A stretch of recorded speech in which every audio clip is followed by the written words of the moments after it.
Olá, pessoal! Nós iniciamos o capítulo 3 da Escola que Temos, a Escola que Queremos, com a análise de uma charge e de uma imagem. Uma charge que mostra a educação em 1969 e em 2009, e logo depois, na página 73, a cena de uma professora reunida com alguns alunos numa biblioteca, fazendo a leitura de um livro. Hoje nós daremos continuidade em prática de leitura com o fragmento de um romance, A Escola da Vila. Mas antes de fazer a leitura desse romance, eu vou pedir que você imagine que mora em um lugar onde tem vários amigos, mas de repente, por algum motivo grave, você precisou se mudar desse lugar. Você consegue imaginar essa situação? Nós estamos todos de quarentena, isolados em casa, e de repente voltam as aulas e você está diante de uma nova escola, de pessoas diferentes que nunca tinha visto antes, que são totalmente estranhas a você. Nessa nova escola, você não vai encontrar os colegas que você sempre encontra, você não vai saber quais são as novidades que eles têm para contar para você e nem estudar na mesma turma. E agora, isso seria bom, ruim, indiferente, preocupante?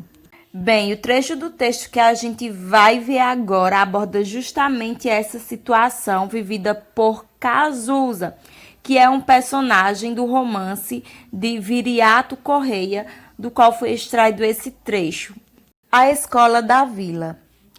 Para quem já tivesse visto o mundo, a vila do Curuatá devia ser feia, atrasada e pobre. Mas para mim, que tinha vindo da pequeninice do povoado, foi um verdadeiro deslumbramento. As 4 ou 5 ruas, com a maioria de casas de telha, os 3 ou 4 sobradinhos, as casas comerciais sempre cheias de mercadorias e de gente, as missas aos domingos, a banda de música de 10 figuras, as procissões de raro em raro eram novidades que me deixaram maravilhado. A igreja acanhadinha e velha, onde os morcegos voejavam, tinham aos meus olhos um esplendor estonteante. A casa da câmara, acaçapada e pesadona, com o vasto salão onde às vezes se realizavam festas, pareciam-me um palácio. O que mais me encantou foi a escola. Quando chegamos à vila, já haviam acabado as férias. Durante os 15 dias em que fiquei em casa, curando-me das febres, eu via da janela as crianças passarem em grandes bandos, a hora em que terminavam as aulas. A vontade de ficar bom para misturar-me com aquela meninada alegre apressou a minha cura. A escola funcionava num velho casarão de vastas salas que devia ter mais de meio século. Quando lá entrei, no primeiro dia, levado pela mão de meu pai, senti no peito o coração bater jubilosamente. Dona Janoca, a diretora, recebeu-me com o carinho com que se recebe um filho. Os meninos e as meninas que me viram chegar olharam-me risonhamente, como se já tivessem brincado comigo. Eu, que vinha do duro rigor da escola do povoado, de alunos tristes e de professor carrancudo, tive um imenso consolo na alma.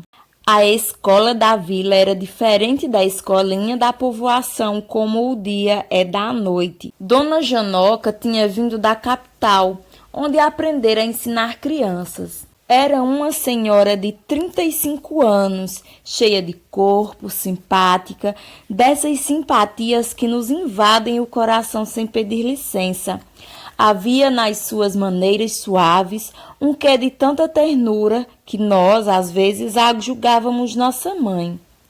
A sua voz era doce, dessas vozes que nunca se alteram e que mais doces se tornam quando fazem alguma censura.